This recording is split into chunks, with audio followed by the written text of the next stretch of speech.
நன்றி கடன். பளபளவென பொழுது விடியும் போது ராஜாவின் காரைக்காலை தாண்டி திருமலை ராயன் பட்டினம் நோக்கி சென்று கொண்டிருந்தது. இந்த பக்கம் தானே சுந்தரேசன் ஊர் பேர் சொன்னான். நிரவி காரை நிறுத்தி எதிரே வந்த பைக்காரனிடம் கேட்டார்.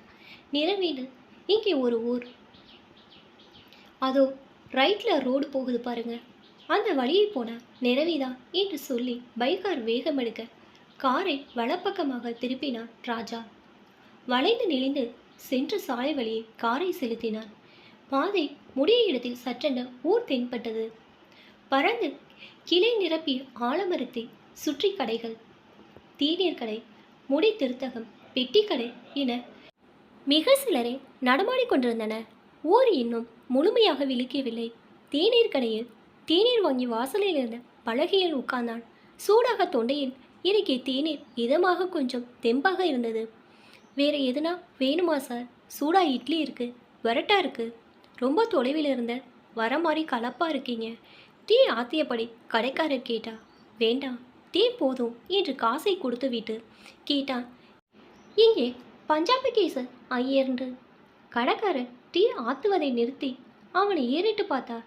ராஜாவின் சிவந்த நிறத்தையும் முகத்தையும் பார்த்தவர், ஓ, நீங்க அவங்க ஆளா? துஷ்டிக்கு வந்திருக்கிறீங்களா? துஷ்டியா? திடுக்கிட்டான் ராஜா. ஆமாம், ஐயரு நேற்று ராத்திரி காலமாயிட்டாரே, அதுக்கு தானே வந்திருக்கிறீங்க? பாவம், அவர் மகன் வரணும்னு காத்துக்கிட்டு இருக்காங்க. மகன் வந்துதானே எல்லா காரியமும் நடக்கணும். பரபரத்தான் ராஜா. அவர் வீடு எங்கே இருக்கு? அதோ தெற்கான சிவன் கோயில் இருக்குல்ல, அதை ஒட்டி ஒரு தெரு போகும். அதில் கடைசி வீடு பார்த்தாலே தெரியும். கூட்டமாக தெருவில் ஜனம் நிற்கும். அந்த வீடு தான் பழைய வீடு. திண்ணக்காரை பேர்ந்தது. மேலே ஓடுகள் சரிந்து மூங்கில் குச்சிகள் நீட்டி கொண்டிருக்க இத்துப்போன தூண்களும் சுவரும் எந்த முளைக்கோ இடிந்து விழ காத்திருந்தன. வாசற்படியிலும் திண்ணையிலும் இருப்பு கொள்ளாமல் தவித்தபடி 7-8 பேர் சற்று தள்ளி டிவிஎஸ் வண்டியின் அருகில் பொறுமை இழந்து அடிக்கடி கை கடிக்காததை பார்த்தபடி கடுகட்ட முகத்துடன் சாஸ்திரிகள் காரில் வந்து இறங்கி ராஜாவை ஏறிட்டு பார்த்தனர். நான் சுந்தரேசன் நண்பன் என்று தயக்கத்துடன் கூறினான். சுந்தரேசன் வரலையா என்று காரின் உள்ளே எட்டி பார்த்தனர். உள்ளே போங்க, எப்போதான் அவன் வரப்போறான்? ராத்திரி போன உயிர் எத்தனை நேரம் போட்டு வச்சுக்கிறது? சலிப்பான குரல்களை கடந்து மெல்ல குனிந்து உள்ளே வந்தான். வீட்டின் உட்புறம் இன்னும் மோசமாக இருந்தது. மேலும் பள்ளவமான தர, ஓடுகள் உடைந்து கூரை ஆங்காங்கே புத்தல் புத்தலாக பள்ளி இழித்தது. பஞ்சாபி கேச ஐயர் தாழ்வாரத்தில் கிடைத்திருந்தனர். ஒரு காலத்தில் உயரமும் பருமனுமாக இருந்திருக்க வேண்டும். சுந்தரேசனும் உயரந்தானே. அவர் இப்போது முகமெல்லாம் பஞ்சு பஞ்சாக அடர்ந்திருக்க, உள்வாங்கிய கண்களும் ஒட்டி உலர்ந்த தேகமாக எலும்பு கூடாக கிடந்தார். தலைமாட்டில் சுருண்டிருந்த அழுக்கு துணி மூட்டையை அசைத்தாள் ஒரு பெண். மாமி, சுந்தரேசோட ஃப்ரெண்டாம் வந்திருக்கார் பாருங்க. மூட்டை அசைந்தது. தலையை தூக்கி இடுங்கிய கண்களால் பார்த்தாள் கல்யாணி அம்மாள். கணவரை போலவே சுருங்கிய மேனி, பஞ்சாக பறந்த தலை. யாருன்னு தெரியலையே. முனங்கலாக வந்தது குரல். நான் சுந்தரேசோட நண்பன். நண்பனா? கூட வேலை பார்க்குறீங்களா? ஒரு வினாடி யோசித்தவன் ஆமாமா என்றான். சுந்தரேசன் ஏன் வரல? தந்தை கிடைச்சது இல்லையா? கிடைச்சுதானே நீ வந்திருக்கிற. ஃபோன் செய்தா சுவிட்ச் ஆஃப்னு வந்ததா? ஏன் இன்னும் அவன் வரல? தொண்டையை செருமி கொண்டான் ராஜா. அவன் இப்போ சென்னையிலே இல்லை, ஆஃபீஸில் வடக்கே ரொம்ப உள்ள அடங்கிய ஊருக்கு அனுப்பியிருக்கிறாங்க. செய்தி சொல்ல முடியலை, மொபைலில் பேச முடியலை. அதான் நான் வந்தேன். அவனுக்கே ஆச்சரியமாக இருந்தது, எப்படி இத்தனை கோர்வையாக பேச முடிந்தது என்று. சற்று மௌனித்தாள் கல்யாணி. கொஞ்சம் ஏன் கூட வரியா என்று கையொன்று எழுந்தவள் கொல்லை பக்கம் நகர்ந்தாள்.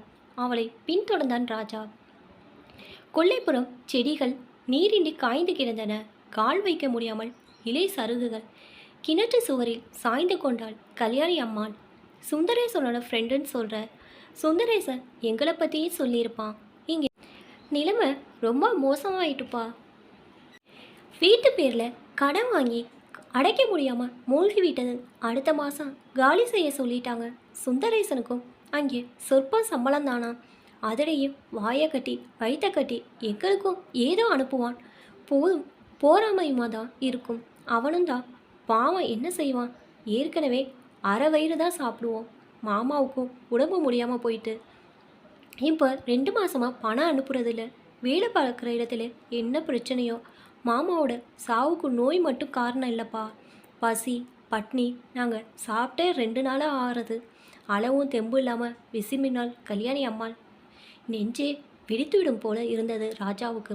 நடுங்கும் மெல்லிய விரல்களால் அவன் கையை பற்றி கொண்டாள் கல்யாணி அம்மாள். சொல்லவே சங்கடமாக இருக்குப்பா. இப்போ மாமாவை கொண்டு போய் நெருப்பு வைக்க கூட கையில் 1 பைசா கிடையாதுப்பா. கல்யாணி அம்மாவின் சுருங்கிய கன்னங்களில் கண்ணீர் வழிந்தது. சுரீர் என்றது ராஜாவுக்கு. கவலைப்படாதீங்க அம்மா, நான் இருக்கேன். மாமாவுக்கு செய்ய வேண்டியது குறைவு இல்லாமல் செய்திடலாம். எத்தனை செலவானாலும் பரவாயில்ல. இப்போ நடக்க வேண்டிய காரியம்தான் முக்கியம். சுந்தரேசனுக்காக காத்திருக்க வேண்டாம். ஆக வேண்டியதை பார்ப்போம். கல்யாணி அம்மாளை பரிவுடன் அணைத்தபடியே உள்ளே வந்தான் ராஜா. பணம் செலவழிக்க ஆல்ரெடி என்று தெரிந்தவுடன் பரபரப்பு ஏற்பட்டது அங்கே. அடுத்த 1 மணி நேரத்தில் யாரோ பங்காளி கொல்லிப்பட முன்வர பஞ்சாபி கேஸ் ஐயர் சுடுகாடு நோக்கி பயணமானார். வீடு கழுவியதும் புறப்பட தயாரான சாஸ்திரிகளை பிடித்து திண்ணையில் உட்கார வைத்தான். மறுநாள் செய்ய வேண்டிய சடங்கு என்ன என்று கேட்டு அதற்கான பணத்தை கொடுத்தான்.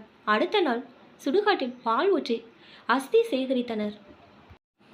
அதன்பின் 10 நாள் காரியங்களுக்கும் முதல் நாளே பணம் கொடுத்து குறைவில்லாமல் செய்ய சொன்னான். 10ஆம் நாள் ஒன்றன் 70 சுப என்று எல்லாவற்றுக்கும் பார்த்து பணம் செலவழித்தான்.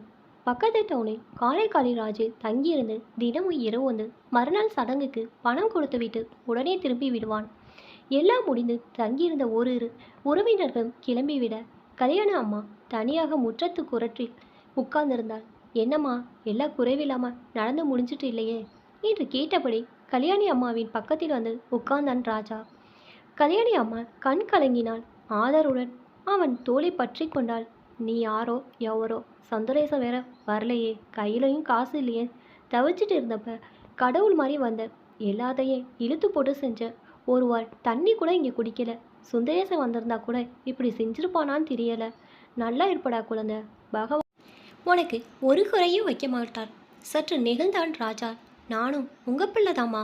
அவன் இடத்திலே இருந்து செய்ய எனக்கு உரிமை இல்லையா? அது இருக்கட்டும், மேற்கட்டு என்ன செய்ய போறீங்க? ஏன் கூட சென்னைக்கு வந்துடுறீங்களா? ஆமாப்பா, நான் கூட அதான் நினச்சேன். இனிமே இங்கே என்ன இருக்குது எனக்கு? சுந்தரேசன் திரும்பி வர வரைக்கும் உங்கள் வீட்லேயே ஒரு ஓரமாக ஒண்டிக்கிறேனே. என் வீட்லையா? நெளிந்தான் ராஜா. கொஞ்ச நாள் தானப்பா, அப்புறம் எனக்காக ஒரு ரூம் பார்த்து கொடு. உனக்கு சுமையாக இருக்க மாட்டேன்ப்பா. அப்பளம் இடுவேன், வடாம் பிழிவேன். சென்னையில் இது மாதிரி செய்து நல்லா சம்பாதிக்கன்னு சொல்வார். முடிஞ்ச அளவு செய்து உனக்கு உதவியாக இருப்பேன். உங்கள் புள்ள நான் இருக்கும்போது நீங்கள் ஏமா கஷ்டப்படணும்? அங்கே ஒரு டீசெண்டான ஹோமில் உங்களை சேர்க்க ஏற்பாடு செய்துட்டேன். ஹோம்னா ஆசிரமா?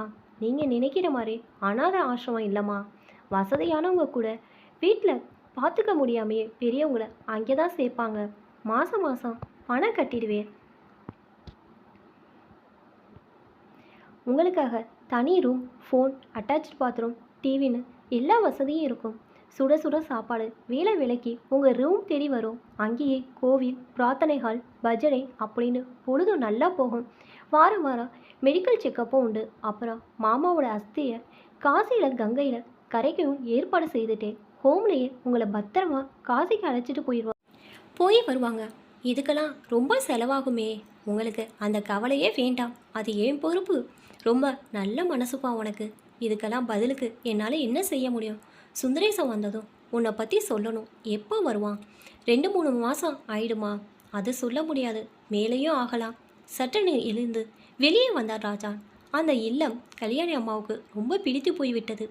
எல்லா வசதிகளும் கூடமாட பேசி பழக அவரை ஒத்த மூதாட்டிகள் காசிக்கு போய் வர குரூப்பான பயணத்துக்கு ஏற்பாடு செய்திருந்தன. பிடிச்சிருக்காமா? ரொம்ப பிடிச்சிருக்குப்பா. எனக்காக ரொம்ப மெனக்கற. என்னால் பதிலுக்கு மனசார வாழ்த்த தான் முடியும். நல்லா இருப்ப கண்ணா. உங்கள் அப்பா அம்மா ரொம்ப கொடுத்து வச்சவங்க. இப்படி ஒரு பிள்ளையை பெற்றிருக்காங்களே, எந்த குறை இல்லாமல் நல்லா இருப்பாடா. ராஜாவின் தலையை தொட்டு வாழ்த்தினான். அவசரமாக கண்ணீரை துடைத்து கொண்டான் ராஜா. சரிம்மா, நான் போய் ரிஜிஸ்டரில் கையெழுத்து போட்டுட்டு வரேன் என்று கிளம்பினான். மேலாளர் பெரிய லெஜர் புத்தகத்தை பிரித்து வைத்தார். பெயர் சொல்லுங்கள். கல்யாணி அம்மா, வயது 70, கணவர் பஞ்சபிகேஷா ஐயர். இப்போ உயிரோடு இல்லை. ஒரே மகன் சுந்தரேசன், அவனும் இறந்துட்டான். அப்போ நீங்கள் யார்? உறவினரா, நண்பரா? ரெண்டும் இல்லை. பார்க்க போனால் கிட்டத்தட்ட 15 நாட்களுக்கு முன் அவர்களை யார் எவருன்னு எனக்கு தெரியாது. மேலாளர் நிமிர்ந்தார். அப்போ எதுக்கு அவங்களுக்காக முழு பொறுப்பையும் ஏற்றுக்கிட்டீங்க. கடன் சார், நன்றி கடன். புரியலையே. சொல்கிறேன் சார். 15 நாட்களுக்கு முன் சென்னையில் நானும் என் மனைவியும் என் அம்மாவோட கடை தெருவுக்கு வந்தோம். கார் கதவை திறந்து என் அம்மா 2 அடி தான் வச்சுருப்பாங்க. அப்போ அவங்கள நோக்கி ஒரு பைக்கு சீறிட்டு வந்தது. நான் பதறி போய் உறைஞ்சு நின்றுட்டேன். அப்போது அந்த வழியாக போன ஒரு இளைஞன் மின்னல் மாதிரி பாய்ந்து என் அம்மாவை பின்னாலே தள்ளிவிட்டான். பைக்கு வேகமாக கடந்து போயிட்டு எல்லாம் சில நொடியிலே நடந்தது. என் அம்மா நூலிலே உயிர் பிழைச்சதை உணரவே எனக்கு சில நொடிகள் ஆயிற்று.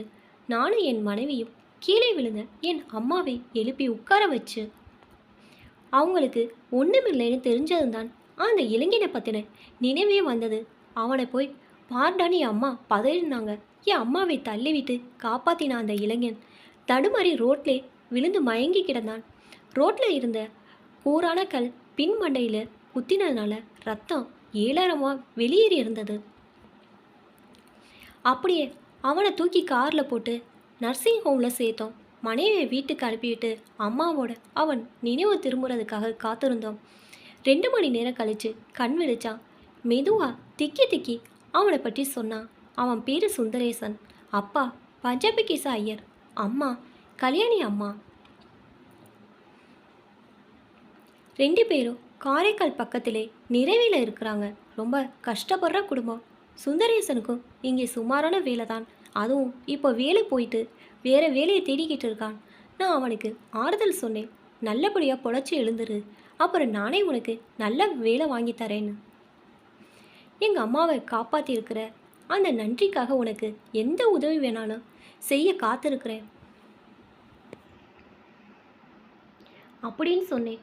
அவன் கண் கலங்க என்னை பார்த்து கும்பிட்டான். டாக்டர்கிட்ட அவனை நல்லா கவனிக்கப்படி சொல்லி மருத்துவ செலவுக்கு பணத்தை கட்டிட்டு வீட்டுக்கு வந்தேன். இரவு 10 மணிக்கு ஃபோன் வந்தது. தலையில் குத்தின கல் ஆழமாக குத்தினால மூளை பாதிச்சு இரத்த குழா வெடித்து இறந்து போயிட்டதாக சொன்னாங்க. பதறி போயிட்டேன். என்னை காப்பாற்ற போய் அவன் உயிரை விட்டுட்டானேன்னு அம்மா புலம்பினாங்க. உடனே என்ன அவங்க ஊருக்கு போய் அவங்க அப்பா அம்மாவை கையோடு கூட்டிகிட்டு வந்து பிள்ளைக்கு செய்ய வேண்டிய சடங்குகளை செய்ய ஏற்பாடு பண்ணுன்னு என்னை விரட்டினாங்க. நானும் ராத்திரியே காரில் கிளம்பி பொழுது விடிய அவங்க ஊருக்கு வந்தேன். அங்கே போய் பார்த்தா புள்ள இறந்த அதே நேரத்தில் அப்பாவும் இறந்து கிடந்தார். அங்கே இருந்த வறுமை சூழ்நிலை என் மனசை ரொம்ப பாதிச்சிருச்சு. அதனாலேயே சுந்தரேசன் இறந்ததை அவங்க அம்மா கிட்ட சொல்லாமலே அவன் அப்பாவுக்கு செய்ய வேண்டியதை நானே செலவழித்து செய்ய சொன்னேன். அவன் வேலை விஷயமா வடநாடு போயிருக்கிறதா பொய் சொல்லி அவங்க அம்மாவையும் கையோட கூட்டி வந்து உங்கள் ஹோமில் சேர்த்துட்டேன் என்று கூடி முடித்தான். மேலாளர் சிலையாக உறைந்திருந்தார். ஐயோ, புள்ள செத்ததே அவங்களுக்கு தெரியாதா? தெரியாது சார். அங்கே நிறவிக்கு போய் நிலைமையை பார்த்ததும் என் அம்மாவுக்கும் மனைவிக்கும் ஃபோன் செய்து விவரத்தை சொல்லி சுந்தரேசனுக்கு அவங்க முறைப்படி இறுதிக்கடன் செய்ய ஏற்பாடு செய்ய சொல்லிட்டேன். அந்த அம்மாவுக்கு புள்ள இருந்த செய்தி தெரியவே வேண்டாம் சார். ஏதாவது சாக்கு போக்கு சொல்லி சமாளிச்சிடுவேன். இனி அவங்களுக்கு பிள்ளையா இருந்து காப்பாற்றுறது என் பொறுப்பு. மேலாளர் நெகிழ்ந்தார். ரொம்ப பெரிய மனசு சார் உங்களுக்கு. எனக்குன்னு போயிட்டு இருக்கிற இந்த காலத்தில் ஒரு அம்மாவை தத்தெடுக்கிற பெரிய மனசு யாருக்கு வராது சார். இதில் உங்கள் பேர், அட்ரஸ், ஃபோன் நம்பர் எழுதுங்க. 1000ல் ஒருத்தர் சார் நீங்கள் என்று பாராட்டினார். ராஜா எழுத மேலாளர் அதிர்ந்தார். என்ன சார், உங்கள் பேர் ராஜா முகமது இக்பால்னு எழுதுறீங்க. நீங்கள் முஸ்லீமா? ஆமாம். அதனால் என்ன? நீங்கள் முஸ்லீம், அவங்க இந்து பிராமின். நீங்கள் எப்படி சார் அவங்கள அம்மா? தடுத்தான் ராஜான். அன்னைக்கு புயல் மாதிரி வந்து என் அம்மாவை காப்பாற்றினானே சுந்தரேசன். அப்போ அவன் எங்கள் அம்மா என்ன மதம் என்ன ஜாதின்னு பார்த்துட்டா ஓடி வந்து காப்பாற்றினா? ஒரு அம்மாவை காப்பாற்றணுங்கிற வெறி மட்டும் தானே அவனை ஓடி வர வச்சது. நர்சிங் ஹோமில் கண் விழிச்சதும் அவன் கேட்ட முதல் கேள்வியே அம்மா நல்லா இருக்கிறாங்களா, அவங்களுக்கு அடி ஒன்றும் படலையேன்னு தான் கேட்டான். அவன் பார்க்காத பேதத்தை நான் ஏன் சார் பார்க்கணும்? உலகத்திலே அம்மாங்கிற சொல்லுக்கு ஜாதி, மதம், இனம் எதுவும் கிடையாது சார். அதுக்கு ஒரு அர்த்தம் அன்பு தான் சார். எங்கள் அம்மாவுக்கு உயிர் கொடுத்த அவனுக்கு நான் செய்ய வேண்டிய காணிக்கை கடைசி வர அவனோட அம்மாவை பாதுகாக்கிறது தான் சார். வரேன் சார், எங்கள் அம்மாவை நல்லா பார்த்துக்கங்க. சிரித்தபடி வெளியேறினான் ராஜா. கை கூப்பிட்டபடி எழுந்து விடை கொடுத்தார் மேலாளர். இப்போ தான் என்னோடய சேனல் ஃபஸ்ட் டைம் பார்க்குறீங்கன்னா சப்ஸ்கிரைப் பண்ணிக்கோங்க. பக்கத்தில் இருக்க பெல் ஐக்கனை ப்ரெஸ் பண்ணிக்கோங்க. இப்போ தான் நான் ஒவ்வொரு தடவை வீடியோ போடும் போதும் உங்களுக்கு நோட்டிஃபிகேஷனில் வரும். தேங்க்ஸ் ஃபார் வாட்சிங்.